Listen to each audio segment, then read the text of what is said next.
بسم اللہ الرحمن الرحیم۔ اس نے تم پر مرا ہوا جانور اور لہو اور سور کا گوشت اور جس چیز پر خدا کے سوا کسی اور کا نام پکارا جائے حرام کر دیا ہے۔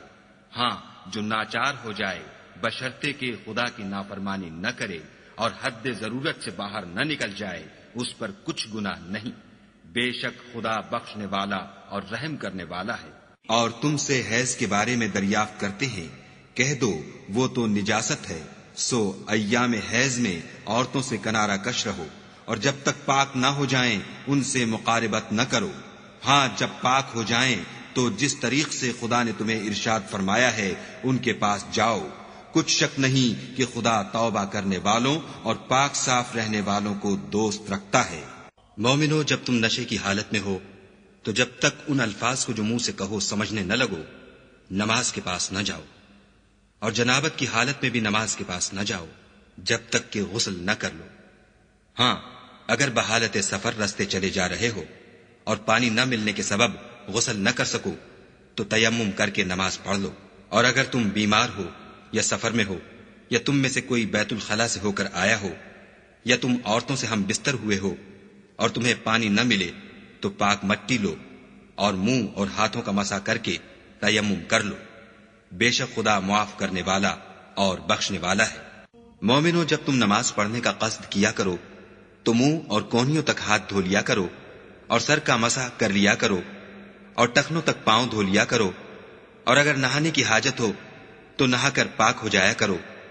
اور اگر بیمار ہو یا سفر میں ہو یا کوئی تم میں سے بیت الخلا سے ہو کر آیا ہو یا تم عورتوں سے ہم بستر ہوئے ہو اور تمہیں پانی نہ مل سکے تو پاک مٹی لو اور اس سے منہ اور ہاتھوں کا مسح یعنی تیمم کر لو۔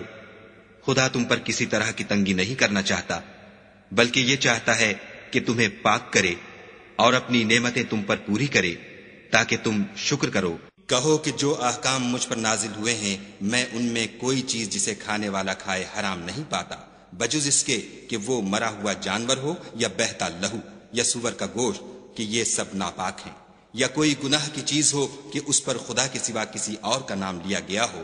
اور اگر کوئی مجبور ہو جائے لیکن نہ تو نافرمانی کرے اور نہ حد سے باہر نکل جائے تو تمہارا پروردگار بخشنے والا مہربان ہے۔ تم اس مسجد میں کبھی جا کر کھڑے بھی نہ ہونا، البتہ وہ مسجد جس کی بنیاد پہلے دن سے تقوی پر رکھی گئی ہے اس قابل ہے کہ اس میں جایا اور نماز پڑھایا کرو۔ اس میں ایسے لوگ ہیں جو پاک رہنے کو پسند کرتے ہیں اور خدا پاک رہنے والوں ہی کو پسند کرتا ہے۔ اور خدا ہی نے تمہارے لیے گھروں کو رہنے کی جگہ بنایا، اور اسی نے چوپایوں کی کھالوں سے تمہارے لیے ڈیرے بنائے جن کو تم سبک دیکھ کر سفر اور حضر میں کام میں لاتے ہو، اور ان کی اون اور پشم اور بالوں سے تم اسباب اور برتنے کی چیزیں بناتے ہو جو مدت تک کام دیتی ہیں۔ اس نے تم پر مردار اور لہو اور سور کا گوشت حرام کر دیا ہے، اور جس چیز پر خدا کے سوا کسی اور کا نام پکارا جائے اس کو بھی۔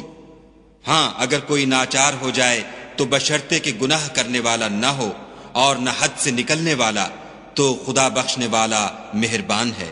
اس کو وہی ہاتھ لگاتے ہیں جو پاک ہیں، اور اپنے کپڑوں کو پاک رکھتے ہیں۔